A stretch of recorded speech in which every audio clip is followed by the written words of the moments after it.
So when Jesus heard what was being said, he left Judea and went back to Galilee.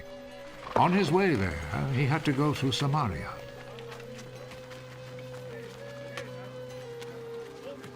In Samaria, he came to a town named Sychar, which was not far from the field that Jacob had given to his son Joseph. Jacob's well was there, and Jesus, tired out by the trip, sat down by the well. It was about noon.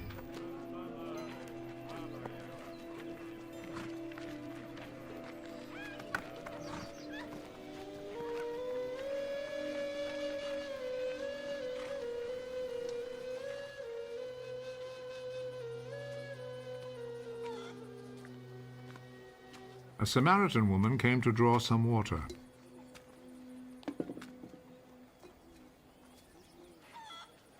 Give me a drink of water. His disciples had gone into town to buy food. You're a Jew and I'm a Samaritan. So how can you ask me for a drink? Jews will not use the same cups and bowls that Samaritans use. If you only knew what God gives, and who it is that is asking you for a drink, you would ask him. And he would give you a life-giving water. Sir, you don't have a bucket and the well is deep. Where would you get that life-giving water? It was our ancestor Jacob who gave us this well. He and his children and his flocks all drank from it. You don't claim to be greater than Jacob, do you? Those who drink this water will get thirsty again. But those who drink the water that I will give them will never be thirsty again. The water that I will give them will become in them a spring, which will provide them with life-giving water and give them eternal life. Sir, give me that water. Then I will never be thirsty again. Nor will I have to come here to draw water. Well, we're continuing in our journey through the Gospel of John. I keep saying each week, we're watching the biblical text from the motion picture, the Gospel of John, which I'm really enjoying. I think it's more fun just to watch it being portrayed rather than listening to me read the biblical text. And the movie does stay very accurately to the text. And so that's why we're doing this for this journey. If you were here last week, you'll remember we watched most of this video clip, though we made it about 3 more verses this week, and next week we're actually going to come back to this very scene and spend 1 more week on it. But if you were here last week, you heard me say that this little exchange between Jesus and this Samaritan woman at the well was scandalously wrong just about every way you could slice it. The Samaritan Inquirer would have had photographs of this exchange, plastered all over the pages of their tabloid, and inquiring minds would have wanted to know, what is the meaning of this outrage? So this morning we're going to talk we're going to explore actually several reasons why this scene was so completely politically incorrect.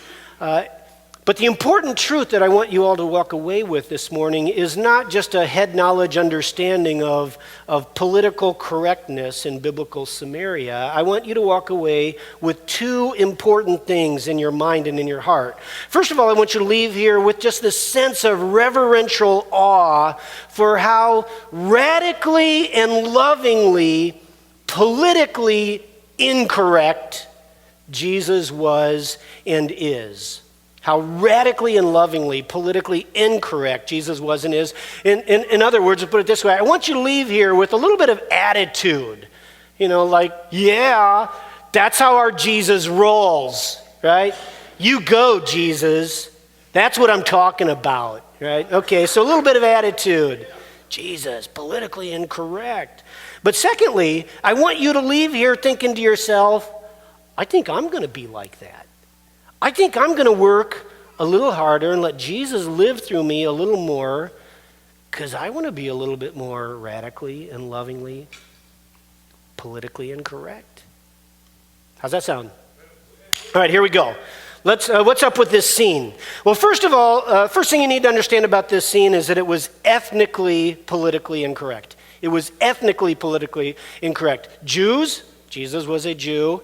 Samaritans, the woman at the well was a Samaritan. They didn't like each other. In fact, they downright hated each other's guts. If you have your finger on the pulse of the modern day hostility between Israelis and Palestinians, that'll give you some sort of sense for this ancient ethnic hostility that's existed between these two people groups. As a matter of fact, if you're following the news, just this past week, Israelis and Palestinians started lobbing bombs at each other again, right?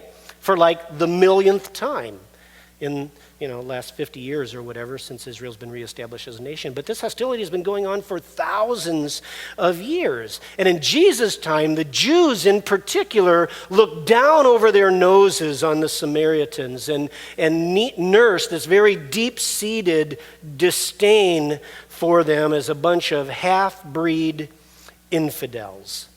They viewed Samaritans as polluted genetically, as polluted ethnically, and polluted spiritually. And so if you want to kind of put this in a modern day equivalent, what you might think of is a radical Muslim's hatred for you as an American. You were born in the wrong country, your skin is the wrong color, you speak the wrong language, and you've got the wrong religion, and you're better off, the world's better off, if you're dead, right? Because you're just of the wrong ethnic group. That's the way it was between the Samaritans and the Jews. And a decent, self-respecting Jew would not give a Samaritan the time of day. They wouldn't even talk to a Samaritan. And as you heard in the video, they wouldn't even drink from a bowl or a cup or eat from a plate or, use salad tongs at the buffet that they thought a Samaritan had actually touched. In fact, history tells us, take note of this, history tells us that when faced with the obstacle of having to actually cross across Samaritan dirt, that a good, self-respecting, decent Jewish person would walk around, the country. Even if it meant crossing the entire country, they would walk around it so that they wouldn't soil their feet with the detestable dust of despised Samaria. That was the depth of the tension that existed between these two people groups. And so when John 4:4 tells us that Jesus had to go through Samaria, that's just an interesting phrase itself. He had to go. He had to go through Samaria. I wonder why he had to go. It might have had something to do with this Samaritan woman at the well.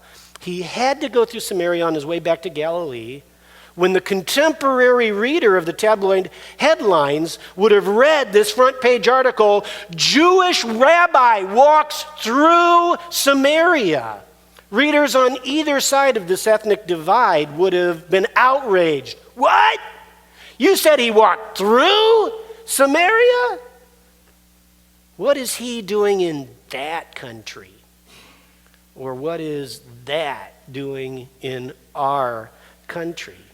It was just radically politically incorrect. And then when verse 7 tells us that when a Samaritan woman came to draw water, and Jesus asked her for a drink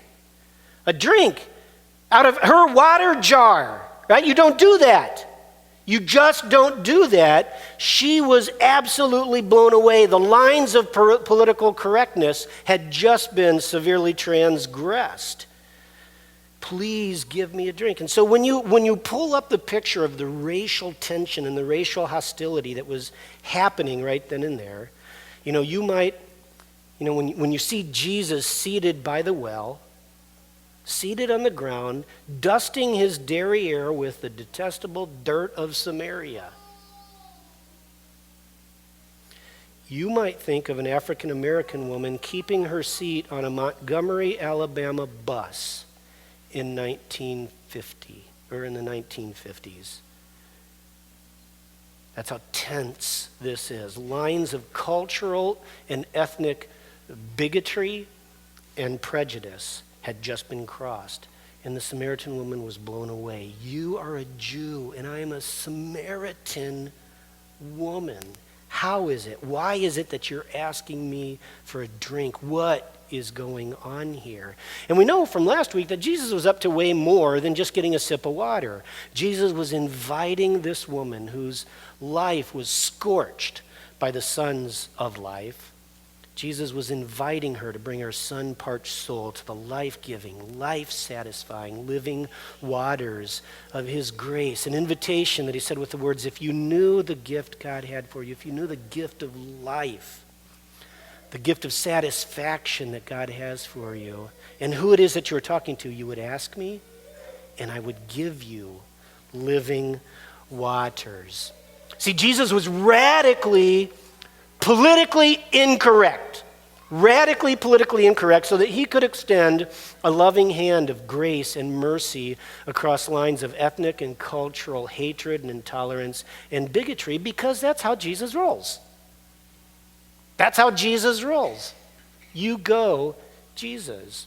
And if we do a quick fast forward here to verses 39 through 40, we can now appreciate how radical these words are, because we're told that after the woman, departed this conversation with Jesus, she ran back to her village. She told everybody about Jesus. We're told in verse 39 that many Samaritans from the village believed in Jesus because the woman had said, he told me everything I ever did. Everything I ever did. And when they came out to see him, they begged him to stay in their village. So he stayed there 2 days. Whoa, that's exactly right. Right, yeah. Headline, Jewish rabbi spends weekend in Samaritan village. What? Because that's how Jesus rolls. That's how Jesus rolls. And maybe, church, that's how we as followers of Jesus should roll too. Live lives of such radical and loving political incorrectness that we are not afraid to reach our hands of love and mercy and grace and compassion against lines of bigotry and prejudice and intolerance. Amen? We're going to talk more about that in a moment. There's a second scandalously politically incorrect aspect of Jesus' interaction with the Samaritan woman at this well, and it was Jesus' socially unacceptable transgression of the gender gap.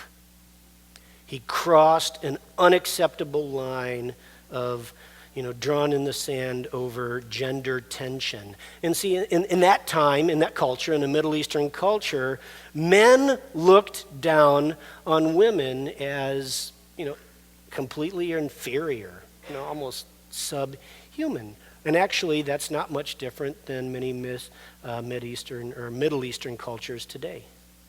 Women are just looked down upon. Maybe even in some Western cultures. Maybe. Women, maybe. Yeah. Just to give you an idea of the significance of this scene of Jesus, this man that the Samaritan woman addresses as rabbi. She recognizes this is a traveling Jewish teacher. Traveling rabbis of the day actually taught men to pray this prayer. I thank thee, O God, that thou hast not created me a woman. I thank thee, O God, that thou hast not created me a woman. I'm not making that up. I'm not making that up. And in Jesus' day, men would not even engage in a conversation with a woman of the same culture, let alone a woman of a foreign culture, and not especially a Samaritan woman. The worst of all women. You can see the front page. You can see the front page picture, this conversation between a Jewish rabbi and a Samaritan woman. Did you see that photo? It's disgusting. It's bad enough that it's a Samaritan, but worse yet, it's a Samaritan woman. It disgusts me. Kids these days. Yeah. But Jesus stretched a hand of grace and mercy across lines of prejudice and bigotry and misogyny, hatred of women, and said, please give me a drink. from your Samaritan woman drinking jar. Please give me a drink. Maybe it was the word drink that caught the woman off guard. Or, I'm sorry, drink. Maybe it was the word please that caught the woman off guard. Maybe it was the tone in Jesus' voice. Something caught her attention. Maybe it was the fact that his request to her to give me a drink wasn't phrased in words like this: fetch me some water, dog. Fetch me some water, you Samaritan dog. Fetch me some water, wench. Whatever it was that caught her attention, verse 9 again tells us the woman was surprised. She's blown away.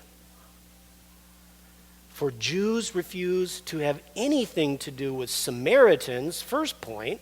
So she said to Jesus, "You're a Jew and I'm a Samaritan woman. Why are you asking me for a drink? What is your angle? What are you up to?" But why did she ask that? Because there must have been something about Jesus' radically loving political incorrectness that prompted this response out of this woman, because the right response, the response that should have come out of her mouth, or actually not even out of her mouth, the response that would have made by any Middle Eastern woman with just a molecule of street smarts, would have been a response like this: don't make eye contact, don't say anything, just do what he's asking you to do, and hopefully nothing bad will happen, though something bad is probably going to happen anyway, right? That would have been moxie, street smarts. Bite your tongue, don't make eye contact, and do whatever the man is telling you to do. But there must have been something about Jesus' tone, about his words, about the look in his eyes that captured her, because rather than feeling like she had to kowtow to the clenched fist of misogyny, this woman felt the freedom to kind of come back swinging at Jesus. Be bluntly honest. To just be brutally naked honest with her messed up, skeptical, cynical, life-fatigued, downcast, and outcast doubts that, hey, listen, dude, you don't even have a bucket or a rope. You've got nothing to offer me, living water. Yeah. You've been baking in the sun a little too long, buddy, right? But Jesus responds to her brutal, naked honesty with an invitation. With an invitation to bring her life-parched soul to the living waters, to the life-satisfying waters of his grace. Oh, dear woman, if you only knew the gift, the good thing that God has for you and who you were talking to, you would ask me for living water, and I would give it to you. Samaritan woman, that is beautiful.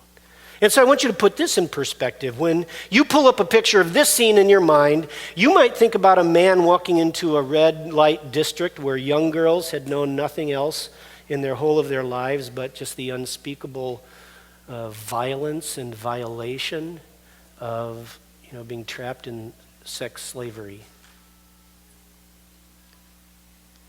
And the man, instead of selfishly stealing that which was not his to take, he unselfishly and radically and lovingly gives away what it is that this person does not have and has never had in their life.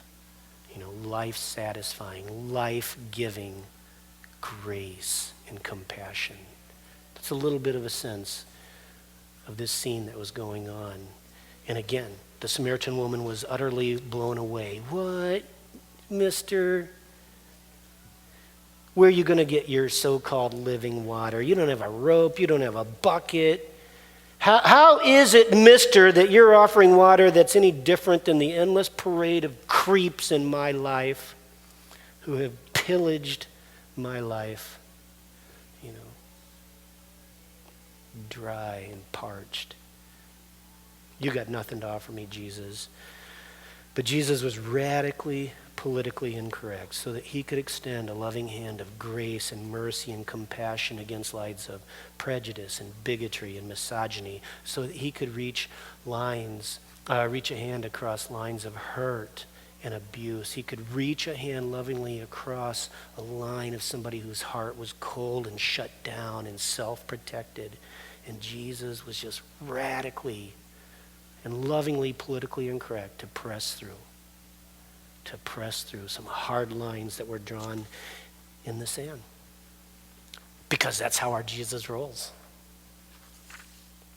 And maybe, church of Jesus followers, maybe that's how we should roll too. You think so? We'll talk more about that in a moment. The third scandalously and politically incorrect aspect of Jesus' interaction with the Samaritan woman at the well was just the unacceptable transgression of social lines in the sand. This woman was a social outcast. She was a pariah.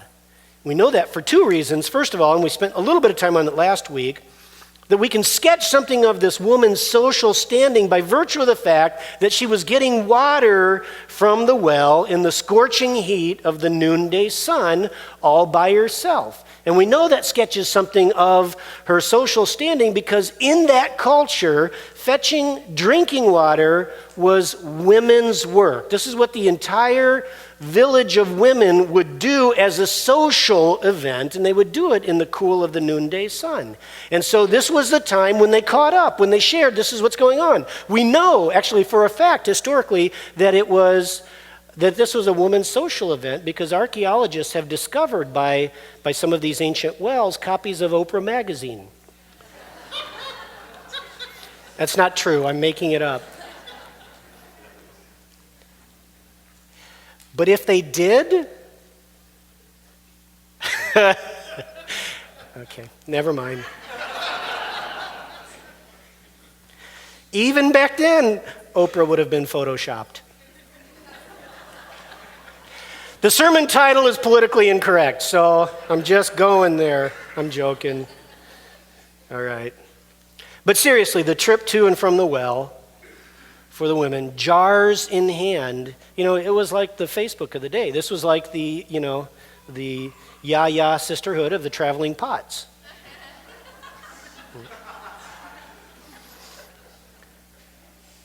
And moreover, as I said, this was an event that was done in the cool of the day, not in the scorching heat of the noonday sun. And so, by virtue of the fact that this Samaritan woman was at the well by herself in the blazing heat of the noonday sun, tells us that she was not invited to the party.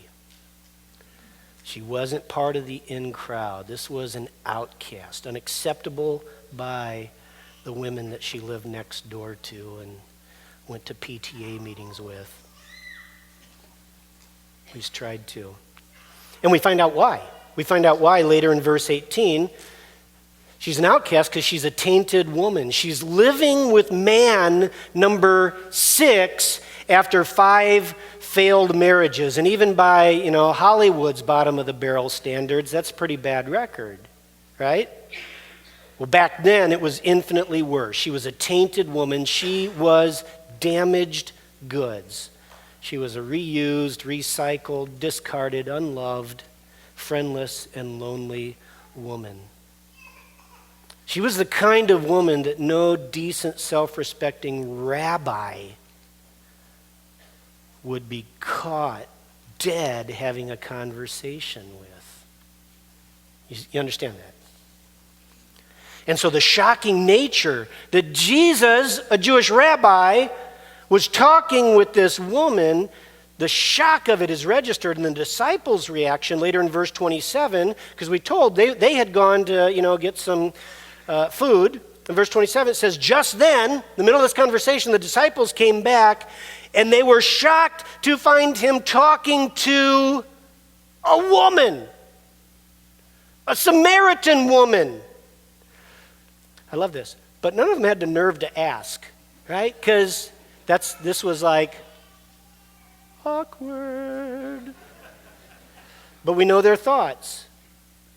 They were scared to ask the question, Jesus, what do you want with, you can hear the tone, her.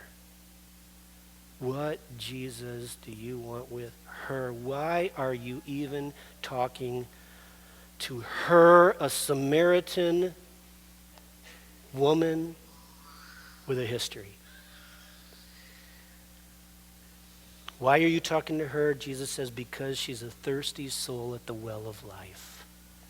She is a thirsty soul at the well of life. And Jesus radically and politically incorrectly extended a loving hand of grace and mercy and compassion across lines of social decency.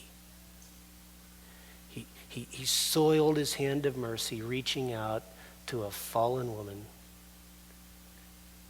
who just didn't have, so it would seem, any moral sense whatsoever. And so if you want to put this scene into a modern day perspective, you might think of Jesus sitting not at a well, but at the watering hole. Jesus sitting at a watering hole, just talking very graciously and lovingly and compassionately with Miley Cyrus.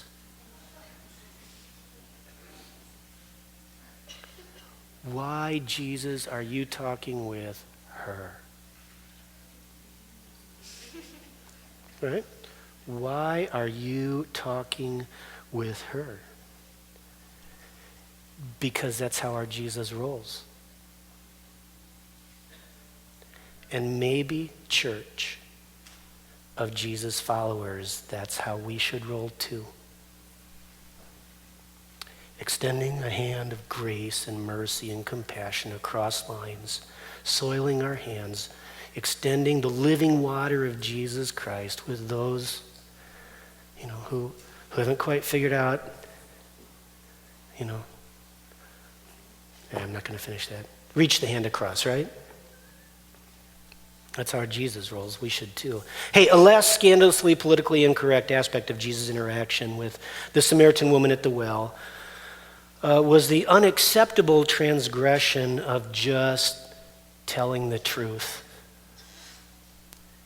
Jesus had the audacity to tell the truth. In verse 18 or verse 16, the woman, kind of sarcastically says, oh, hey, dude, go get me some of this so-called living water. I love Jesus' reply, well, you go and get your husband. I don't have a husband, the woman responded. Jesus said, you're right. You're right, you don't have a husband, for you have had 5 husbands, and you aren't even married to the man that you're living with. Now, you certainly have spoken the truth. And freeze frame. Long, awkward silence. Awkward. Apparently, Jesus didn't get the memo. You don't say stuff like that. Right? You just don't say stuff like that. But take note of his approach.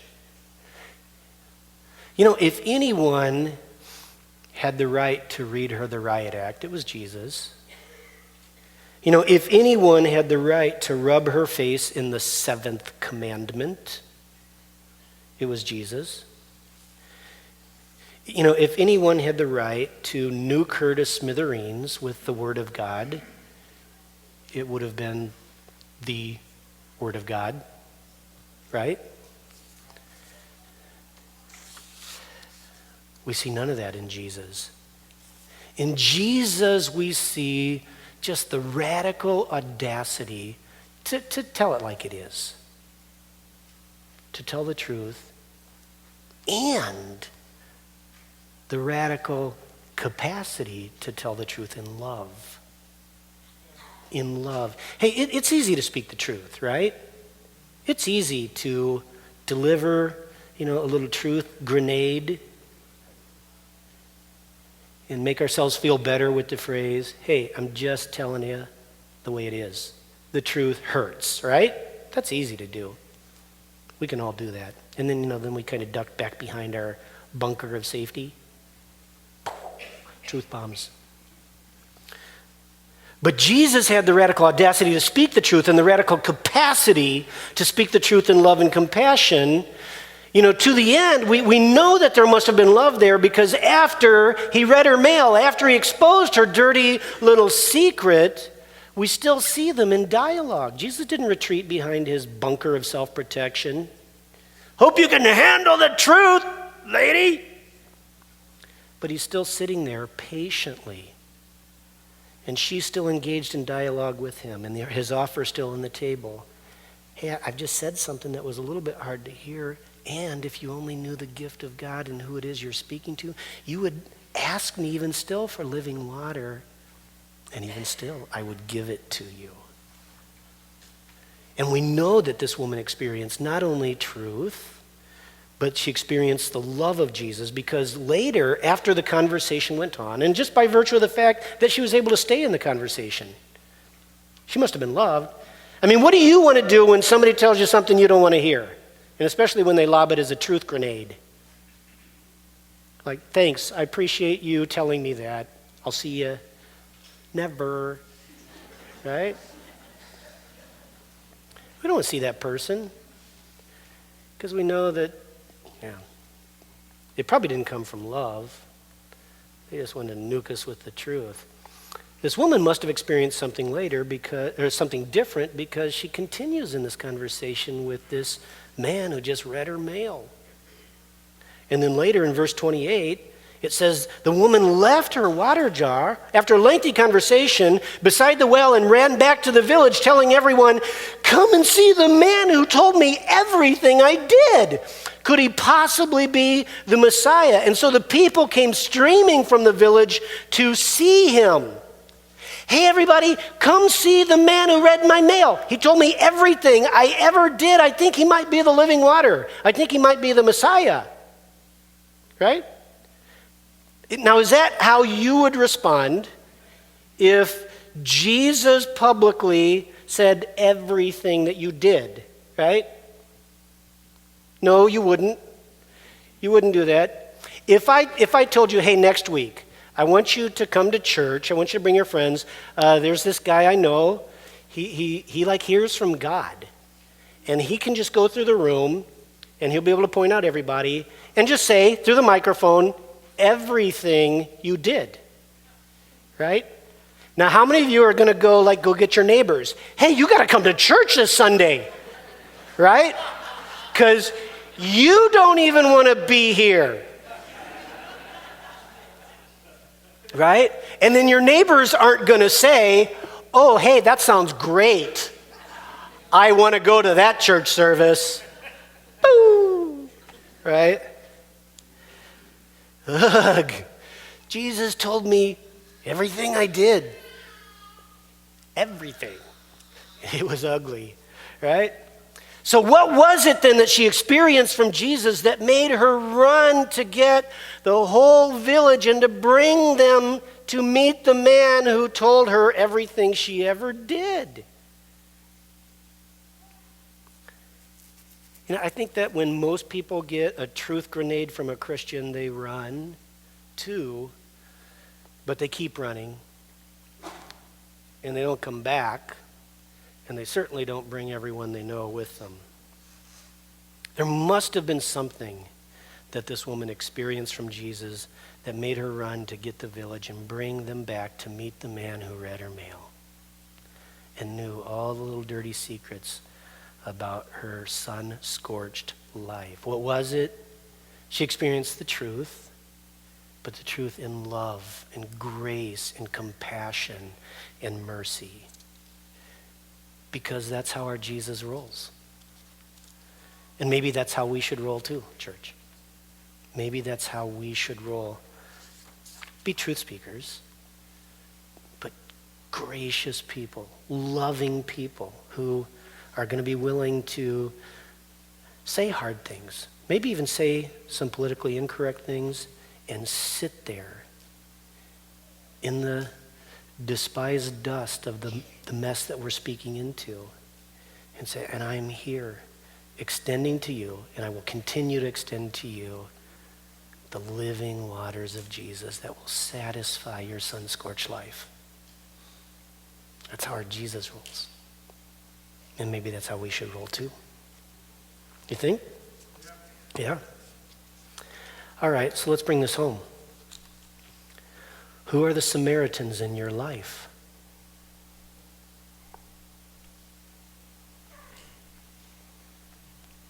Who are the Samaritan women in your life? Who are the people that you find yourself, wanting to walk around so that you don't dust your, soil your feet with the dust of their mess? Right? Who is that for you? Who are the people whose just differences, you look at them, it's like, oh, they are so different from me. Who are the people whose differences just make it hard for you to reach your hand across some line of political correctness because you don't want to get your hand dusty? Who are those people? Maybe for you, the Samaritan falls in the category of, those who speak a different language. They got a different skin color. They weren't born in the right country for you. Maybe they're the wrong gender. Maybe they got some sort of gender confusion thing going on. You just can't reach across that line to bring them the living waters and the grace and the mercy and the compassion of Jesus Christ. Maybe for you, the Samaritan lives on the wrong side of decency and respectability. Maybe for you, the Samaritan falls under the category of old people. Old people. Or maybe for you, the Samaritan, falls in the category of kids these days.